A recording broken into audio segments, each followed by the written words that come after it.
अगर आप भी चाहते हैं बंशीधर चौधरी, धर्मेंद्र निर्मलिया, विक्की राजा, आतिश लाल यादव, राजेश रंजन का ऑडियो और वीडियो सबसे पहले आप तक पहुंचे तो हमारे सजनी म्यूजिक को लाल बटन को दबा के चैनल को सब्सक्राइब जरूर करें और साथ में बेल आइकन को दबाना ना भूलें।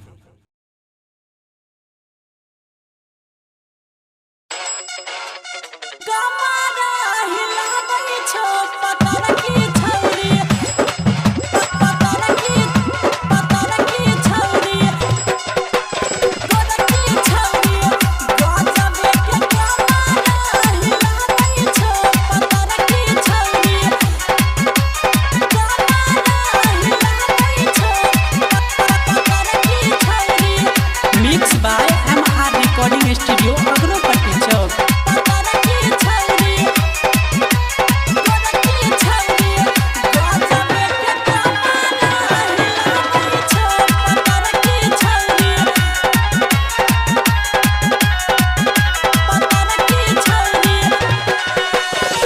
डीजे वाला भैया बेसी बढ़ावा हो, छौरी सब तोरा गरिया हवाई छो। हो डीजे वाला भैया बेसी बढ़ावा हो, छौरी सब तोरा गरिया हवाई छो। नाचै छै छौरी मटक मटक के फिल्मी डांस देखाबै छो। पतर की छौरी ई सवर की छौरी, हाई गुड़ की छौरी, गजबे के कमर हिलाबै छो। पतर की छौरी गजबे के कमर हिलाबै छो, सवर की छौरी। सुमित सती पतर की छौरी गजबे के कमर हिलाबै छो। पतर की छौरी, पतर की छौरी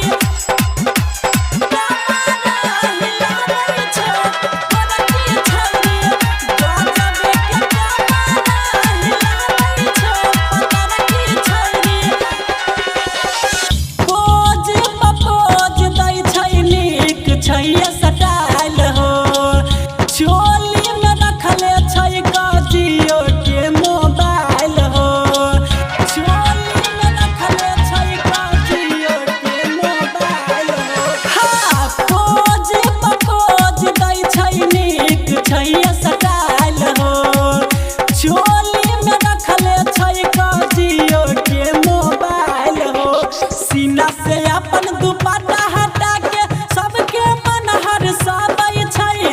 सीना से अपन दुपट्टा हटा के सबके मन हरसाबै छै। आ के मरो वाला के दिल नहीं मन खाली करे वीडियो बनाबै छै। पतर की छौरी ई सवर की छौरी, हाई गुड़ की छौरी, डीजे पर कमर हिलाबै छै। पतर की छौरी गजबे के कमर हिलाबै छै, सवर की छौरी। सुमित सती पतर की छौरी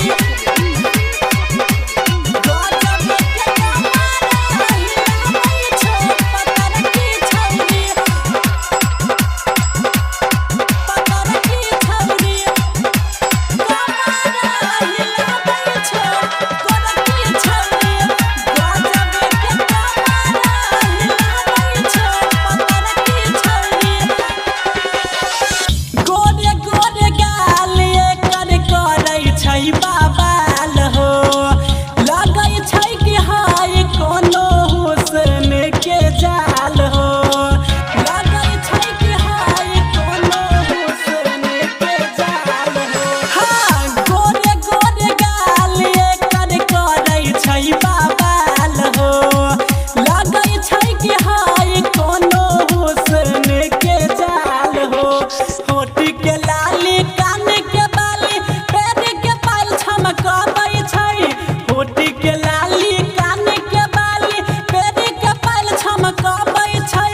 आ पतली कमरिया लचकै छै जेना नागिन कमर डोलाबै छै। पतर की छौरी ई सवर की छौरी, हाई गुड़ की छौरी, डीजे पर कमर हिलाबै छै।